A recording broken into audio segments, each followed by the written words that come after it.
नमस्कार विद्यार्थी मित्रों, आज हम कक्षा 7 में हिंदी विषय में आगे का पाठ पढ़ेंगे। इस पाठ का नाम है नौका विहार का वर्णन। नौका विहार का वर्णन। यहाँ पर यह पाठ है वो प्रकृति पर आधारित पाठ यहाँ पर दिया गया है। आपने दिन में तो नौका विहार किया ही होगा, लेकिन यहाँ पर चांदनी रात में नौका विहार करने का जो मज़ा आया लेखक को आया है, इस बात को उन्होंने यहाँ पर व्यक्त किया है।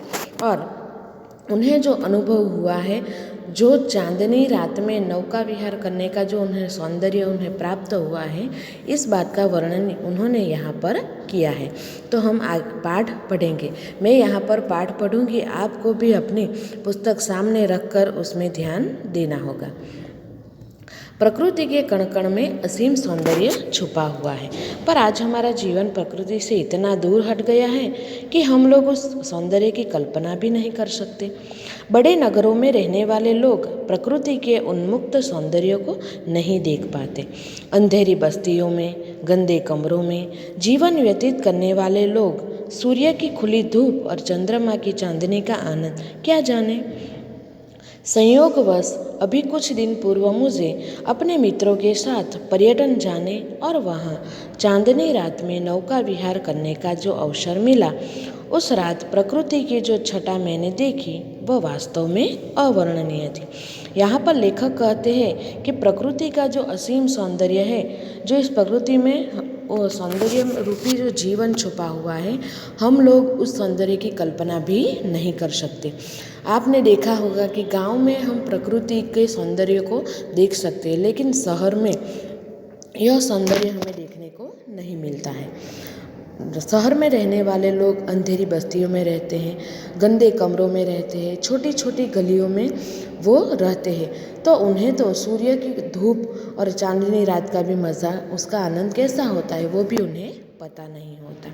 तो लेखक कहते हैं कि संयोग से यानी अकस्मात रूप से मुझे अपने कुछ मित्रों के साथ पर्यटन प्रवास पर जाने का मुझे अवसर मिला, और वो भी कैसा, तो कि चांदनी रात में नौका विहार करने का। यानी चंद्र पूर्ण कड़ा से खिला हुआ होता है आसमान में, और सारी पृथ्वी पर उसकी चांदनी बिछी हुई होती है। तो ऐसे वातावरण में मुझे जो नौका विहार करने का मुझे जो सौभाग्य मिला है, उसकी जो छटा मैंने देखी है वो अवर्णनीय यानी जिसका वर्णन करना इतना आसान नहीं है। तो ऐसा उन्हें आनंद हुआ। तो हम देखते हैं कि उन्होंने इस चांदनी रात में नौका विहार उन्होंने किया, तो उन्होंने अपना अनुभव यहाँ पर व्यक्त किया है। तो वे धर्मशाला में सामान रख के वो लोग दिन भर इधर उधर घूमने के बाद शाम होते झील के किनारे जा पहुँचे। एक नाव किराए पर ली और उस पर सवार होकर चल पड़े। सौभाग्य से उस दिन पूर्णिमा थी और चांद निकल आया था। थोड़ी सी देर में हमारी नाव हंस की भांति संतरत करती झील के मध्य में पहुंच गई। पहाड़ों से घिरी हुई झील छोटी होते हुए भी अत्यंत सुंदर एवं रमणीय प्रतीत होती थी। ज्योत्सना से झील मिलाती लहरें बड़ी सुंदर लग रही थी। शांत और नीरव होते हुए भी वातावरण बड़ा ही सुहावना और आकर्षित प्रतीत होता था। ऊपर नीला आसमान वितान की तरह तना हुआ था। नीचे जहाँ तक दृष्टि जाती थी पानी ही पानी दिखाई देता था, जिस पर चारों चंद्र की चंचल किरणें झिल मिला रही थी। इस दृश्य को देखकर कविता की पंक्ति उन्हें याद आ गई। यहाँ पर उन्होंने जो वर्णन किया है, तो हमने भी शायद नौका विहार किया होगा, लेकिन आज तक हमने प्रकृति के इस सौंदर्य को कभी इस तरह से उसका आनंद नहीं लिया होगा। वो कहते हैं कि पूरा दिन हम इधर उधर घूमे और रात होते ही हम वहाँ पर पहुँचे और एक नाव हमने किराए पर ली और उसमें सवार होकर हम उसका प्रवास करने के लिए, नौका विहार करने के लिए हम निकल पड़े। और सौभाग्य से उस दिन क्या था, तो पूर्णिमा थी, पूर्ण चंद्र खिला हुआ था। थोड़ी देर में उनकी नाव हंस की तरह, जैसे पानी में हंस तैरता हुआ धीमे धीमे जा रहा होता है, उसी प्रकार उनकी नाव भी झील के बिल्कुल मध्य में पहुंच गई। आसपास देखे तो पहाड़ों से घिरी हुई झील यानी आसपास पहाड़ उन्हें दिखाई दे रहे थे। वो अत्यंत सुंदर लग रहे थे। तो झिलमिलाती हुई बड़ी सुंदर नदी की जो पानी की लहरें सुंदर लग रही थी। शांत और नीरव ऐसे वातावरण में बड़ा ही सुहावना व आकर्षित व प्रतीत हो रहा था। ऊपर देखे तो नीला आसमान चद्दर की तरह तना हुआ था और नीचे जहाँ तक दृष्टि जाए वहाँ पर आसपास पानी ही पानी उन्हें दिखाई दे रहा था। और चारों चंद्र की किरणें, चंद्र की जो सुंदर किरणें थी वो पानी में गिरती थी और उसका दृश्य कुछ अलग ही दिखाई दे रहा था। वो तो कवि थे। इस सौंदर्य को देखकर उनके मुंह से कविता की कुछ पंक्तियाँ निकल आई कि चारों चंद्र की चंचल किरणें खेल रही है जल थल में, स्वच्छ चांदनी बिछी हुई है अवनी और अंबर तल में। चारों चंद्र की चंचल किरणें खेल रही थी जल थल, जल यानी पानी और थल यानी जमीन पर। स्वच्छ चांदनी यानी चांदनी रात होती है तो हमें भी ऐसा वातावरण अच्छा लगता है। अवनी और अंबर तल में उसकी चांदनी बिछी हुई थी। उसके बाद वो कहते हैं कि हमारी नाव बहुत ही सहज और मंथर गति से अग्रसर हो रही थी। सहज यानी धीरे धीरे, मंथर गति से यानी धीमे धीमे वो आगे बढ़ रही थी। कभी कभी नौका गमन से भयभीत मछलियाँ इधर उधर उछलने लगती थी। यानी जब नौका जा रही थी तो उसके गमन से, उसके जाने से नाव में जो मछलियाँ, नदी में जो मछलियाँ थीं वो इधर उधर उछल कूद कर रही थी और अपनी पूँछ फटकारती हुई नाव के ऊपर से कूदकर एक ओर से दूसरी ओर वो जा रही थी। और कुछ मछलियाँ तो उनके नाव में भी गिर पड़ती थी। दूर क्षितिज पर पहाड़ों की धुंधली रेखाएं दिखाई दे रही थी। नाव में से उन्होंने देखा क्षितिज यानी जहाँ पर हमें धरती और आसमान एक होते हुए दिखाई दे रहे होते हैं उसे क्षितिज कहते हैं। तो उसकी रेखाएं कुछ धुंधली सी उन्हें दिखाई दे रही थी। ऐसा लगता था मानो सफ़ेद बादलों को चारों ओर काली किनारी लगी हो। निशा निशब्द थी, सारा वातावरण नीरव और शांत था। हवा भी बड़ी ही मंथर गति से चल रही थी, धीमे धीमे हवा बह रही थी। हर तरफ आनंद ही आनंद दिखाई देता था। प्रकृति की इस अवर्णनीय शोभा का वर्णन कभी पुस्तकों में पढ़ा था, लेकिन उन्होंने कभी इस बात का वास्तविक अनुभव कभी नहीं किया था। उन्होंने पुस्तक में पढ़ा तो था उसका वर्णन, लेकिन उन्होंने ऐसा अनुभव किया नहीं था। प्रकृति के इस शांत और नीरव वातावरण को हमारे एक मित्र ने बंसी की तान से मुखरित कर दिया।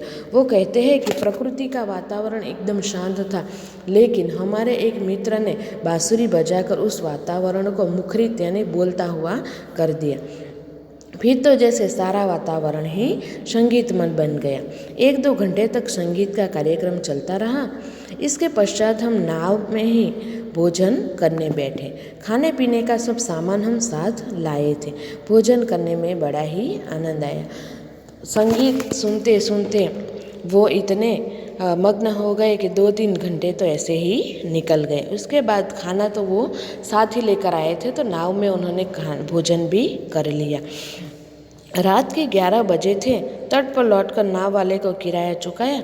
फिर धर्मशाला में लौटकर विश्राम करके दूसरे दिन प्रातः घर के लिए वो रवाना हो गए। वैसे तो सारा पर्यटन ही सुखदायी था, किंतु चांदनी रात में नौका विहार का जो उन्हें अवसर मिला था वह जीवन का एक मधुर याद बनकर उनके जीवन में रह गया। वो कहते हैं कि आज तक उन्होंने तो बहुत सारे पर्यटन किए थे, लेकिन चांदनी रात में नौका विहार करने का उनका जो यह अवसर था, उनका जो अनुभव था, वो उनके पूरे जीवन में एक मधुर याद बनकर वो रह गया। तो यहाँ पर लेखक ने चांदनी रात में नौका विहार उन्होंने किया, तो उसका उन्होंने वर्णन भी किया है। वो कहते हैं कि चांदनी रात में नौका विहार करने का आनंद ही कुछ अलग होता है। प्रकृति का सौंदर्य यहाँ पर दिखाई देता है। हमें प्रकृति का आनंद लेना चाहिए और प्रकृति को अच्छी तरह से उसको अपने जीवन में उतार कर प्रकृति और हमारे जीवन को एक बनाना चाहिए। प्रकृति ही हमारे जीवन को सुंदर बनाती है, तो इसीलिए इस प्रकृति का हमें आनंद लेना चाहिए। लेखक को यहाँ पर रात में नौका विहार करने का जो आनंद मिला, उसका उनकी याद उनके पूरे जीवन तक वो रह गई। और कहते हैं कि प्रकृति है तो हम हैं, इसीलिए हम जहाँ कहीं भी जाए प्रकृति का हमें आनंद लेना चाहिए। पूरा पाठ हमने समझने के बाद आपको पैम्पलेट में इस पाठ के आधार पर कुछ व्याकरण और प्रश्न दिए गए हैं जो आपको अपने नोट में लिखना है। उसके बाद यहाँ पर एक पत्र दिया गया है। पत्र का विषय है कि आपने यदि किसी यात्रा प्रवास किया हो तो इस प्रवास का वर्णन करते हुए यहाँ पर पत्र लिखा है। इस पत्र को भी आपको अपने नोट में लिखना है और अच्छी तरह से समझना है।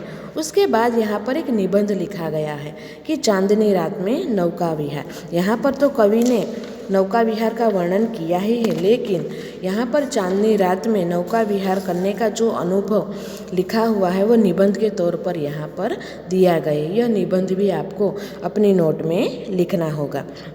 इसके बाद यहाँ पर पैम्पलेट में स्वाध्याय दिया गया है कि दिवाली की छुट्टियों में आपने दिवाली की छुट्टियां अपने साथ बिताने का निमंत्रण देते हुए मित्र को पत्र लिखें। यानी दिवाली की छुट्टियों में अपने मित्र को अपने साथ इन छुट्टियों को मनाने के लिए आप उन्हें आमंत्रण करते हैं। इसका विषय पर आपको पत्र लिखना है और कुछ वाक्य दिए गए हैं, उस वाक्य को काल में परिवर्तित करना है। यानी कोई वाक्य वर्तमान काल का हो तो उसे भूतकाल में परिवर्तित करना है। तो यह स्वाध्याय भी आपको अपने नोट में लिखना है।